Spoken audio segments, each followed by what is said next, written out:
जी नमस्कार साथियों, good morning, Ram Ram, सत श्री अकाल। दोस्तों, हमारी बात चल रही थी भारतीय राजनीति पर।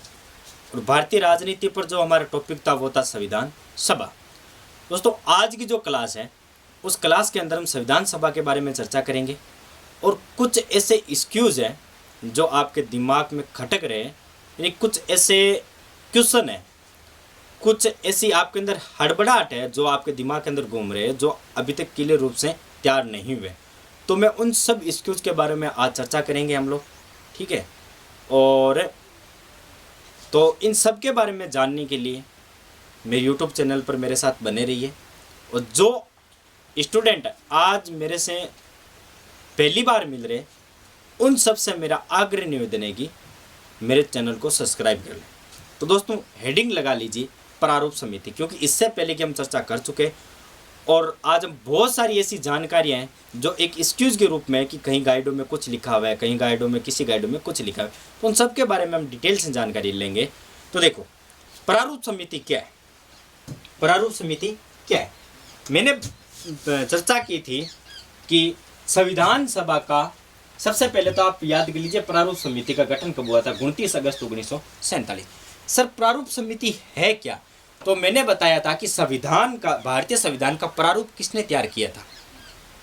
जरा मेरी पहली क्लास को आप देख लीजिएगा, ठीक है। और जो जितनी क्लासें आई हुई है पॉलिटी की, वो एक बार आप देख लीजिए ताकि आपके दिमाग में कोई भी एक्सक्यूज ना हो। तो प्रारूप किसने तैयार किया था? तो मैंने बताया था प्रारूप तैयार किया था B.N.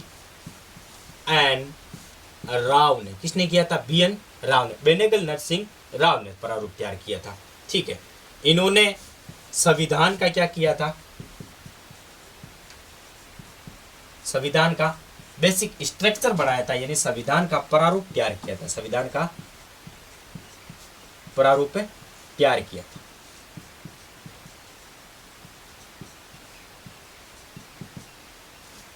ठीक है सर। इन्होंने संविधान का प्रारूप तैयार कर लिया, बहुत बढ़िया बात है। लेकिन सर, प्रारूप समिति का गठन क्यों किया गया? तो दोस्तों याद रखना, B.N. राव द्वारा संविधान का जो प्रारूप तैयार किया गया था, इस प्रारूप पर चर्चा करने के लिए, इस प्रारूप पर चर्चा करने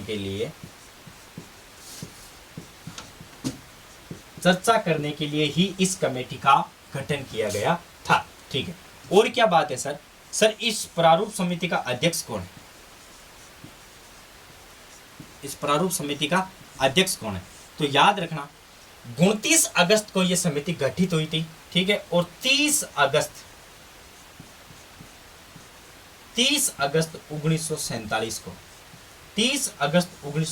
को इस समिति के अध्यक्ष चुने गए थे। और वो अध्यक्ष कौन थे? डॉक्टर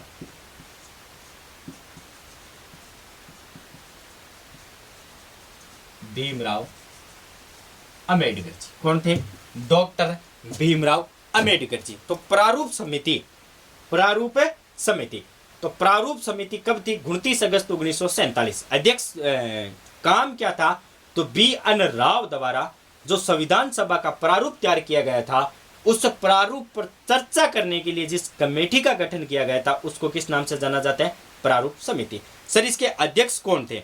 तो इसके अध्यक्ष थे, जो वो चुने गए थे 30 अगस्त को, डॉक्टर भीमराव अंबेडकर। कौन चुने गए थे?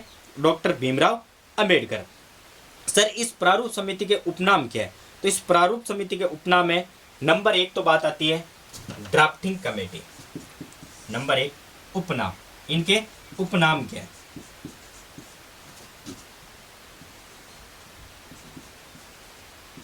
ड्राफ्टिंग कमेटी, ठीक है सर। और दूसरा नाम क्या है?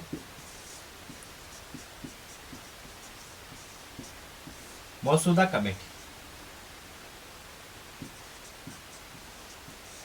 ठीक है सर। तीसरा नाम क्या है?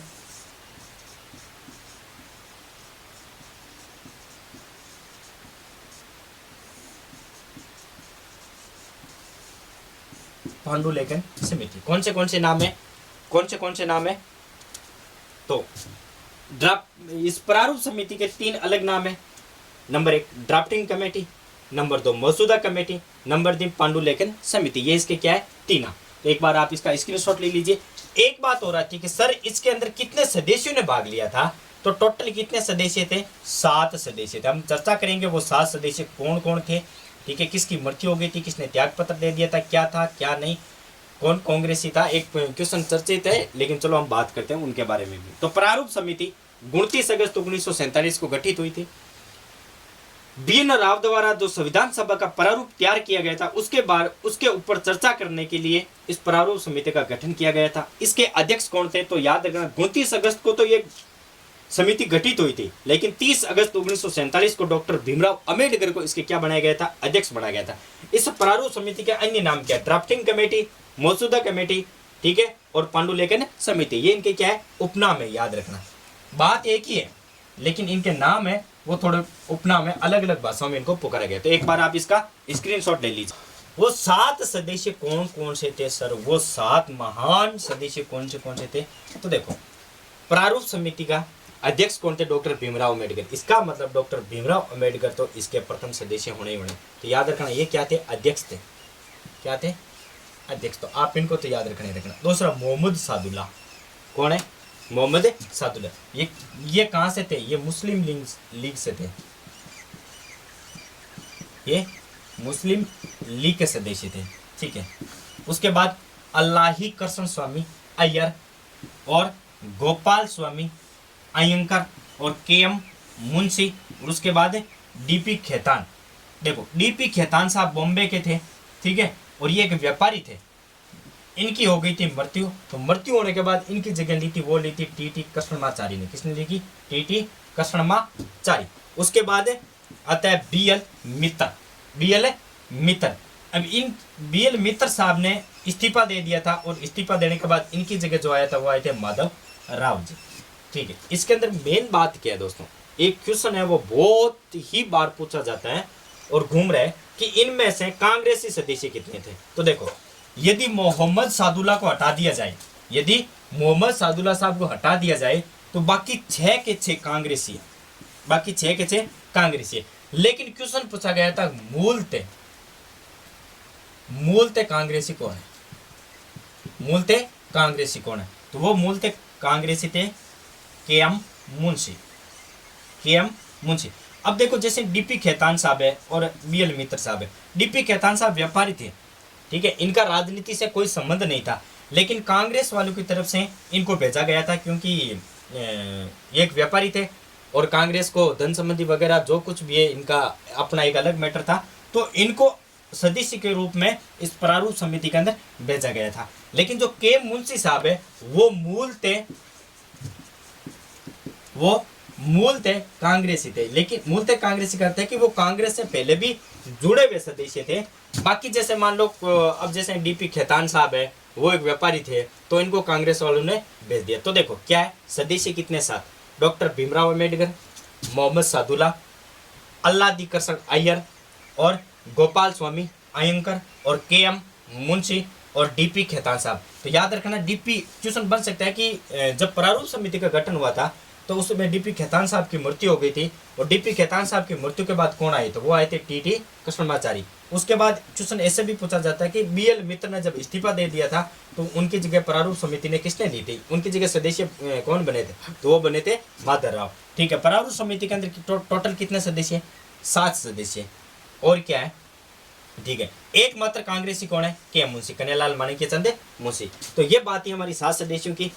अब एक क्वेश्चन और आता है कि सर संविधान सभा के अंदर टोटल महिलाओं की संख्या कितनी है, तो मैंने बताया था टोटल महिलाएं कितनी है, 15 महिलाएं हैं। उसके बाद मैंने बताया था जो 15 महिलाएं हैं, प्रथम बैठक में कितनी महिलाओं ने भाग लिया था, तो प्रथम बैठक में लिया था 9 महिलाओं ने। एक बार देख लीजिए, इसके बारे में भी थोड़ा जान लीजिए।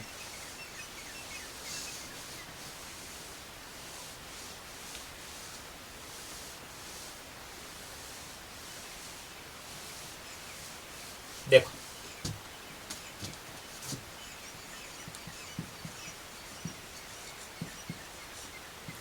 संविधान सभा में महिलाएं, संविधान सभा में महिलाएं, संविधान सभा में महिलाएं। तो देखो संविधान सभा के अंदर सभा के अंदर टोटल महिलाएं कितनी थी, तो याद रखना सभा के अंदर जो टोटल महिलाएं थी वो थी 15। कितनी थी? 15। और प्रथम बैठक 9 दिसंबर 1946 को जो भारतीय संविधान सभा की प्रथम बैठक हुई थी, भारतीय संविधान सभा की जो प्रथम बैठक हुई थी, इसके अंदर टोटल कितने महिलाओं ने भाग लिया था? 9 महिलाओं ने। ठीक है। और बेगम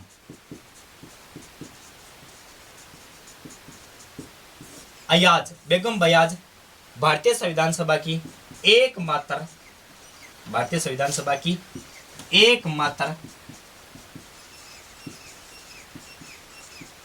मुस्लिम सदस्य थी। एकमात्र मुस्लिम सदस्य थी। तो एक बार आप इसका स्क्रीनशॉट ले लीजिए। अब बात करते हैं कि सर संविधान सभा के कार्य, बहुत बार क्वेश्चन पूछा जाता है क्या है संविधान सभा के कार्य। तो संविधान सभा के कार्य 2 थे उस समय, जब तक भारत का संविधान लागू नहीं हुआ था 26 जनवरी 1950 तक, तब तक संविधान सभा के कितने कार्य थे? 2 कार्य थे। कितने कार्य थे? 2। पहले कौन सा है सर? पहले है संविधान सभा का संविधान निर्माण का कार्य।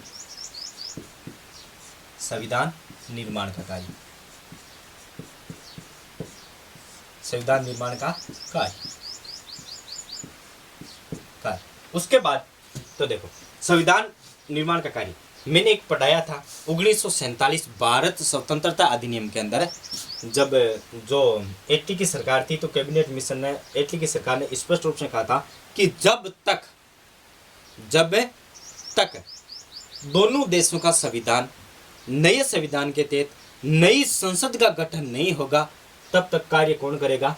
संविधान सभा कार्य करेगी। कौन करेगी? संविधान सभा।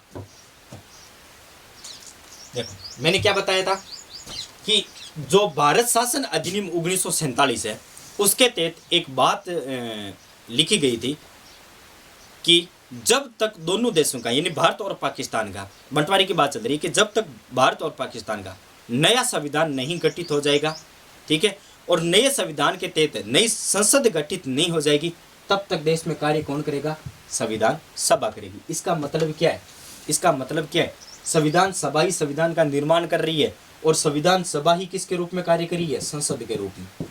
किसके रूप में कार्य कर रही है? संसद के रूप में। संसद के रूप में कार्य कब से करने लगी थी? तो याद रखना 17 नवंबर 1947। 17 नवंबर 1947 कब से करने लगी थी? 17 नवंबर 1947। ठीक है। अब बात करते हैं कि सर जब संविधान सभा का निर्माण का कार्य चल रहा था तो संविधान निर्माण के लिए अध्यक्ष कौन थे? तो याद रखना ये कब हुआ था? 9 दिसंबर 1946। 9 दिसंबर 1946। तो इसके अध्यक्ष कौन थे? डॉक्टर राजेंद्र प्रसाद।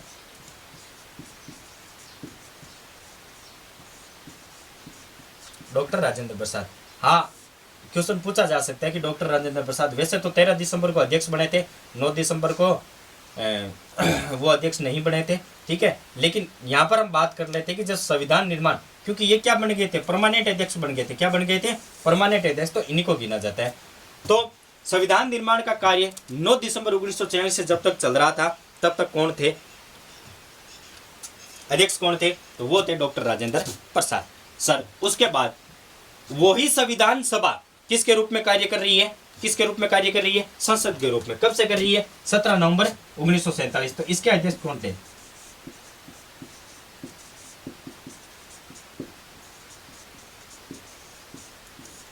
जेवी मावलंकर। अभी तक आपको स्ट्रक्चर समझ में नहीं आया, मैं बता देता। देखो, भारत स्वतंत्रता अधिनियम 1947, इसके अंदर जब बंटवारा हुआ था तो एटली की सरकार ने क्या कहा था, यानी संसद ने क्या कहा था कि जब तक दोनों देशों का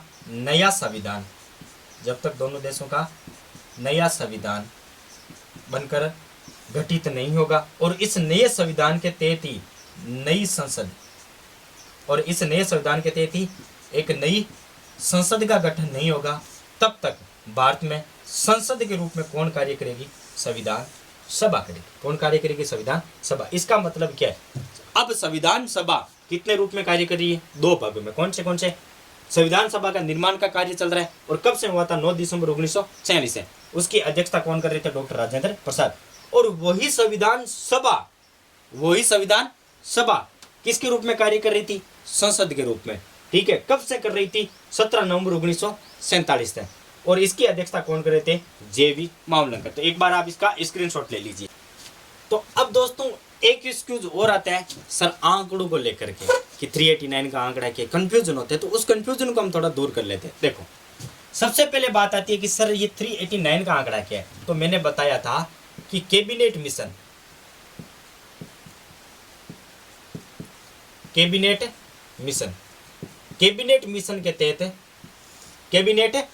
के तहत संविधान सभा के लिए जो सदस्य चुने गए थे उनका आंकड़ा कितना है, 389 का। सर 207 का क्या है, तो 9 दिसंबर 1946 को जो प्रथम बैठक हुई थी, उस बैठक में कुल कितने व्यक्तियों ने, सदस्यों ने भाग लिया था, 207 ने।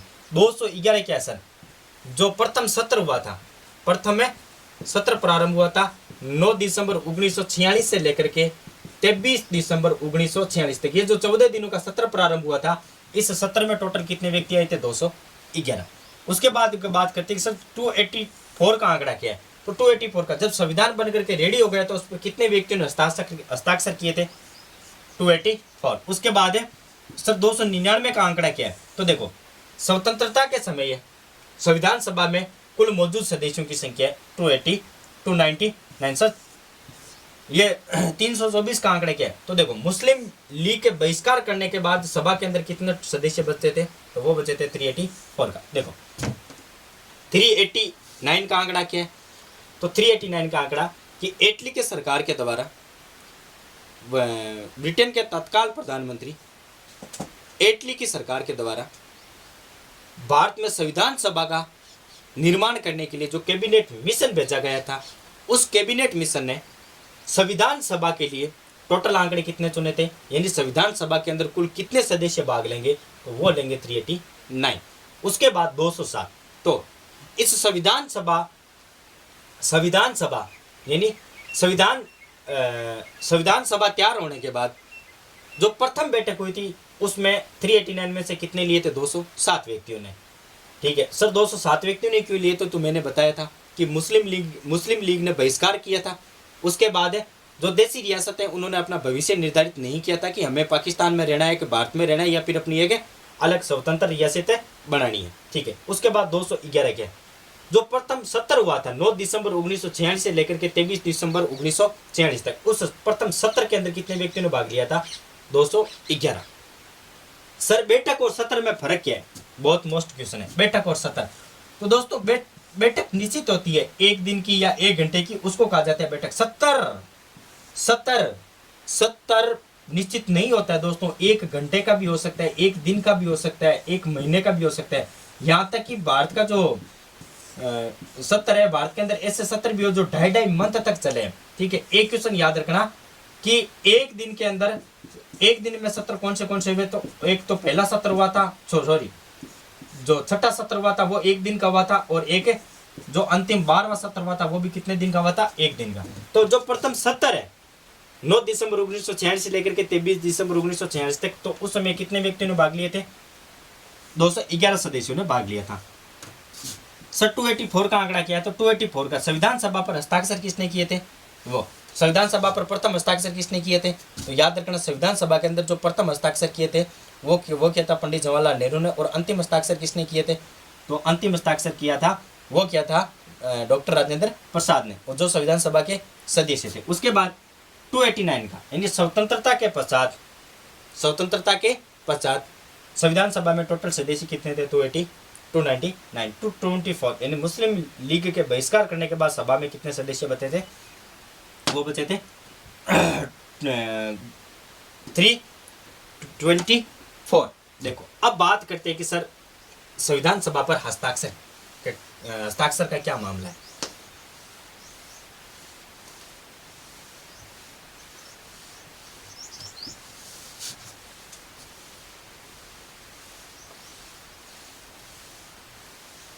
देखो दोस्तों, आप सभी को पता है कि हमारा जो संविधान है वो 24 जनवरी 24 जनवरी 1950 को 24 जनवरी 1950 को गठित हो गया था। उस समय संविधान पर जो प्रथम हस्ताक्षर किया था वो किया था पंडित जवाहरलाल नेहरू ने। प्रथम हस्ताक्षर किसने किए थे? पंडित जवाहरलाल नेहरू ने। ठीक है, याद रखना। अंतिम हस्ताक्षर किसने किया था? अंतिम हस्ताक्षर किसने किया था? वो किया था डॉक्टर राजेंद्र प्रसाद ने। डॉक्टर राजेंद्र प्रसाद जी। ठीक है सर, पंडित जवाहरलाल नेहरू ने क्यों किया था? तो याद रखना, वो भारत सरकार के मंत्री थे, उनको कहीं पर जाना था। ठीक है, उनका इमरजेंसी थी, इसीलिए राजेंद्र प्रसाद जी ने कहा था कि भाई इनको थोड़ी जल्दी है, तो आप पंडित जवाहरलाल नेहरू जी का नाम अनाउंसमेंट किया और कहा कि आप आ जाओ और हस्ताक्षर कर दो। टोटल कितने सदस्यों ने हस्ताक्षर किए थे? तो 284 ने किए थे। कितने किए थे? 284 ने हस्ताक्षर किए थे। अब देखो, जब हस्ताक्षर हो रहे थे तो 3 कॉपियों पर हस्ताक्षर हो रहे थे। कितनी कॉपियों पर हो रहे थे? 3 कॉपियां। वो 3 कॉपियां कौन सी है? देखो, 3 कॉपियां। पहली इंग्लिश में, दूसरी भी इंग्लिश में, और तीसरी कौन सी है? हिंदी में। ठीक है, देखो अब क्या है, जो पहली कॉपी है वो अंग्रेजी में लिखी हुई है, दूसरी कॉपी कौन सी है? वो लिखी हुई है अंग्रेजी में। लेकिन दोस्तों, इस कॉपी के हर पन्ने पर कुछ न कुछ डिजाइन किया हुआ है, जैसे गाय का है, मयूर का है, झंडे का है, उनका क्या क्या है? चित्र अंकित किए हुए। ठीक है, तो ये कॉपी कौन सी थी? चित्रात्मक कॉपी थी। और तीसरी कौन सी थी? हिंदी थी। याद रखना, हिंदी के अंदर कोई भी चित्र दूसरी कॉपी नहीं थी जिसके अंदर क्या बने हुए? चित्र बने हुए। सर, ये डिजाइन किसने किया था? ये किया था नंदलाल ने। किसने किया था? नंदलाल ने किया था। तो आप एक बार ये कितने कुल हस्ताक्षर करता?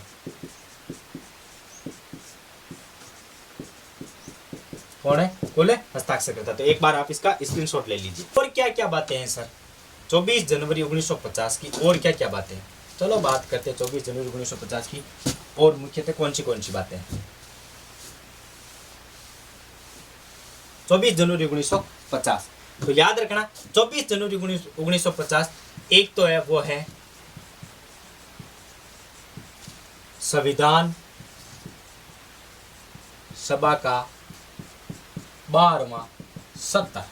संविधान सभा का 12वां सत्र। इसी के बाद क्या है? 12वां सत्र है, और यह सत्र कौन सा है? एक दिन का। और पहला कौन सा है? छठा। 2 ऐसे सत्र हुए थे जो एक दिन के हुए थे, एक तो छठा, एक है 12वां। और क्या है? और है सर संविधान सभा की अंतिम बैठक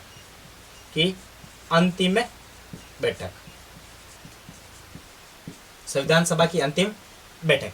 सर इस दिन और क्या हुआ था? तो ये दोस्तों मोस्ट इंपॉर्टेंट बात रखना, इस दिन 2-3 बातें और हुई थी। वो हुई थी, नंबर तो 1 संविधान पर हस्ताक्षर मैंने बता दिए, संविधान पर हस्ताक्षर। नंबर 2 क्या हुए थे? राष्ट्रपति का चुनाव।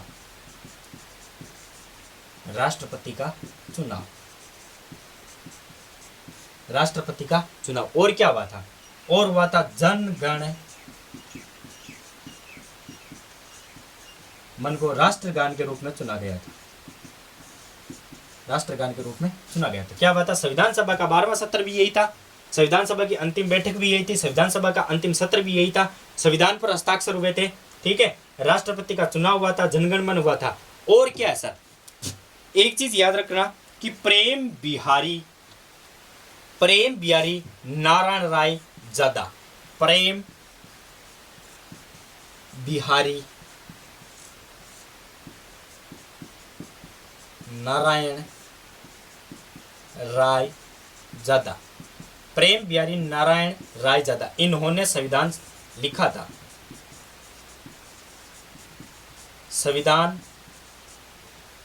संविधान के लेखन का कार्य किया था।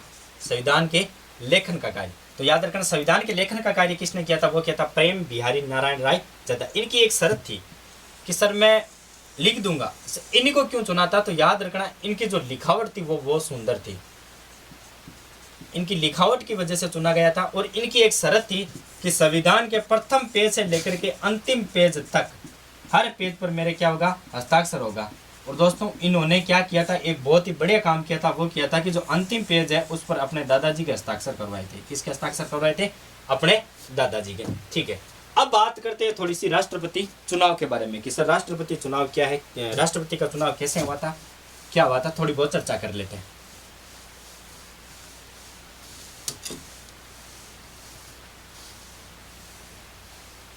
राष्ट्रपति का चुनाव, हेडिंग लगा लीजिए, राष्ट्रपति का चुनाव। राष्ट्रपति का चुनाव कैसे हुआ था?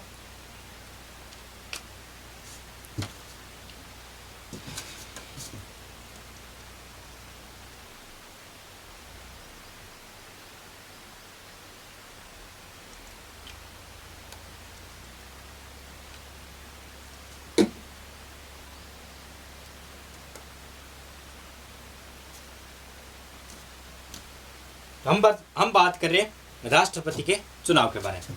24 जनवरी 1950 के दिन संविधान सभा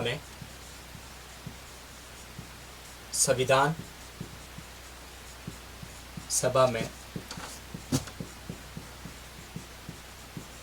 राष्ट्रपति पद की घोषणा की गई।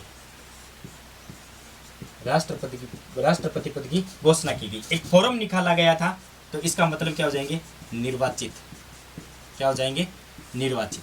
ठीक है, तो फोरम, तो जब घोषणा की गई थी तब डॉक्टर राजेंद्र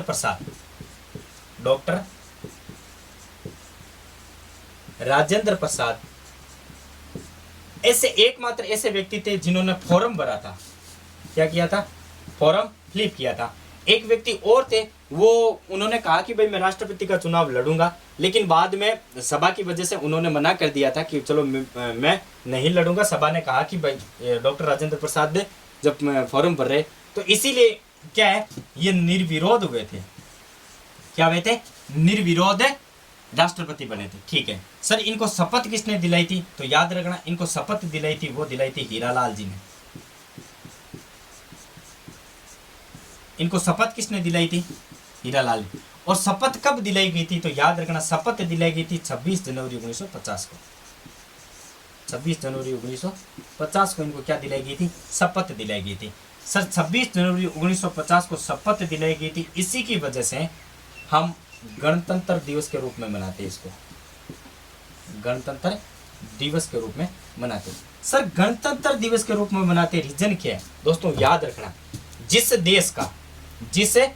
देश का सर्वोच्च पदाधिकारी, जिस देश का सर्वोच्च पदाधिकारी राष्ट्रपति होता है, वो देश कौन सा कहलाता है? गणतंत्र देश कहलाता है। कौन सा कहलाता है? गणतंत्र देश। तो इसलिए 26 जनवरी 1950 को डॉक्टर राजेंद्र प्रसाद जी ने राष्ट्रपति के रूप में शपथ ग्रहण की थी। इसी वजह से हम प्रतिवर्ष क्या मनाते हैं?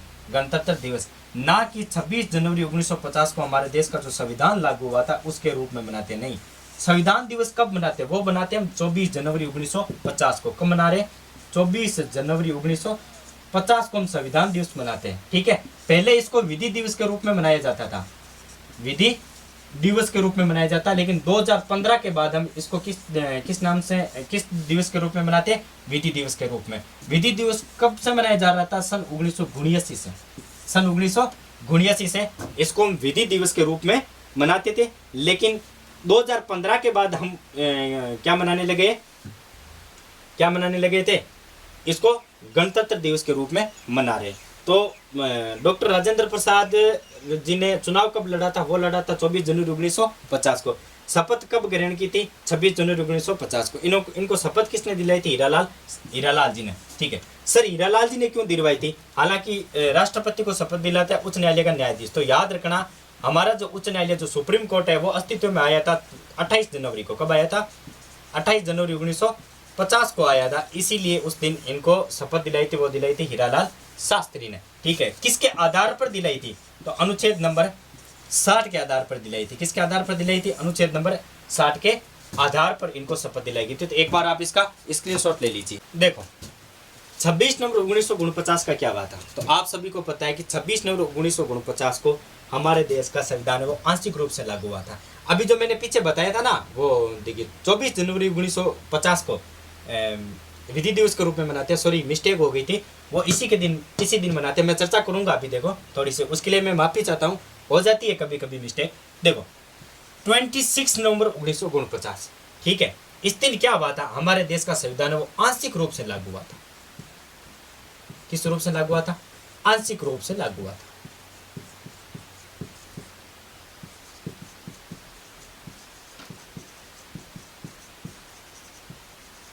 संविधान है वो किस है? आंशिक रूप से। सर इस दिन कितने अनुच्छेद लागू हुए थे? तो इस दिन याद रखना टोटल 16 अनुच्छेद लागू हुए थे। एग्जाम्पल के तहत है, उदाहरण के लिए जैसे उदाहरण के लिए नागरिकता संबंधी है, अनुच्छेद 5, 7, 8, 9 जो नागरिकता के संबंधी अनुच्छेद है वो लागू हुए थे। और कौन से हुए थे? राष्ट्रपति से संबंधित लागू हुए थे, ठीक है। और कौन से हुए थे? अंतरिम संसद के रूप में लागू हुए थे। अंतरिम संसद यानी जो जब तक संसद का निर्माण नहीं होगा, जो काम चलो संसद है, उसका उल्लेख हुआ था, ठीक है सर। अब देखो 26 नवंबर 1949, इस दिन हमारा देश, हमारा जो संविधान है वो आंशिक रूप से लागू हुआ था। तो इसी दिन हम कौन सा दिवस मनाते हैं? विधि दिवस मनाते हैं। विधि दिवस मनाते हैं। कौन सा दिवस मनाते हैं? विधि दिवस। सर ये विधि दिवस के रूप में मनाते हैं, ये कहा किसने था? तो ये कहा था लक्ष्मीमल सिंधवी ने। किसने कहा था? लक्ष्मीमल सिंधवी ने।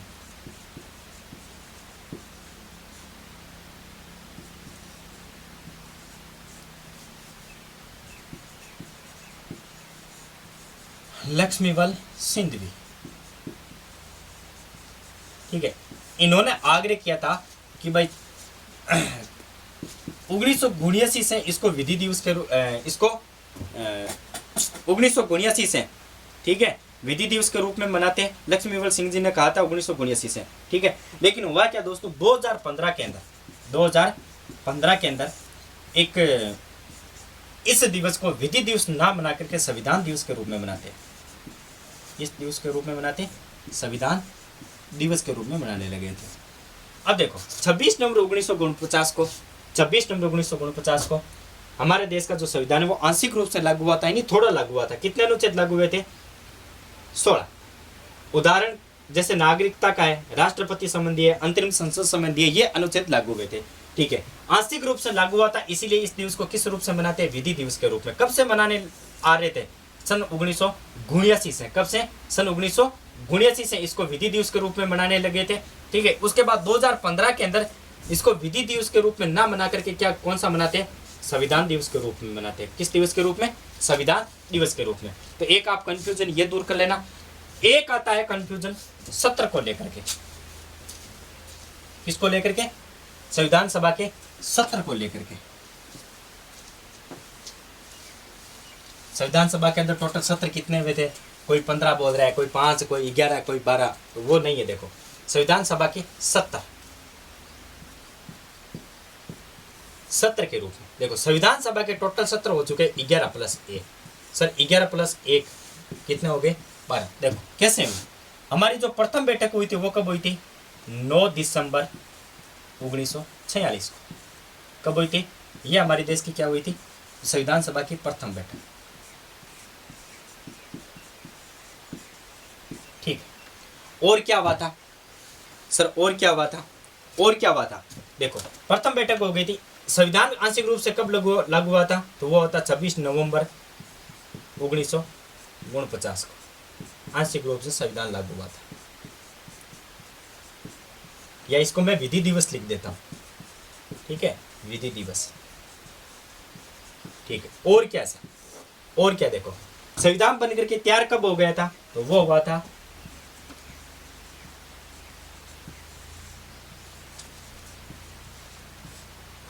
कब हुआ था?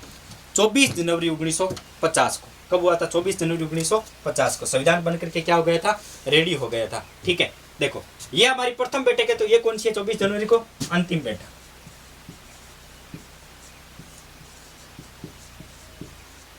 अंतिम बैठक हुई। देखो अब एक ध्यान रखना कि प्रथम बैठक से लेकर के विधि दिवस तक टोटल सत्र कितने हो गए थे, तो वो टोटल सत्र हुए थे 11। कितने सत्र हो गए थे, 11। ठीक है, कितने सत्र हुए थे, 11। और जो 24 जनवरी 1950 को है, मैंने बताया था, एक तो वो क्या है, अंतिम बैठक है, और क्या है, एक है अंतिम सत्र है। एक कौन सा अंतिम सत्र है। यदि इस अंतिम सत्र को गिना जाए, यदि इस अंतिम सत्र को गिना जाए तो 11 प्लस 1 कितने हो जाएंगे, 12 सत्र हो जाएंगे। कितने हो जाएंगे, 12 सत्र। देखो, यदि क्वेश्चन पूछ लिया जाए कि भारतीय संविधान सभा के अंदर टोटल कितने सत्र हुए थे, यदि पहला ऑप्शन आपको 12 आता है, दूसरा आपका 11 आता है, 5 आता है या फिर 6 आता है, जो कुछ भी हो, यदि आपको कहीं ऑप्शन में 12 दिया हुआ है तो पहले आपको 12 करना पड़ेगा, कुल कितने सत्र हुए थे। और यदि 12 ऑप्शन में ना हो, यदि मान लो 12 ऑप्शन में ना हो तो आपको कितना करना है, 11 करना है। यदि 11 ऑप्शन में ना हो और 12 है तो कितने करना है, आपको 12 करना है। तो थोड़ा इस पर थोड़ा ध्यान देना। ठीक है, एक क्या है दोस्तों, एक समिति है, एक समिति है। मैं पीडीएफ दे दूंगा आपको समिति के बारे में। ठीक है, देखो, झंडा समिति,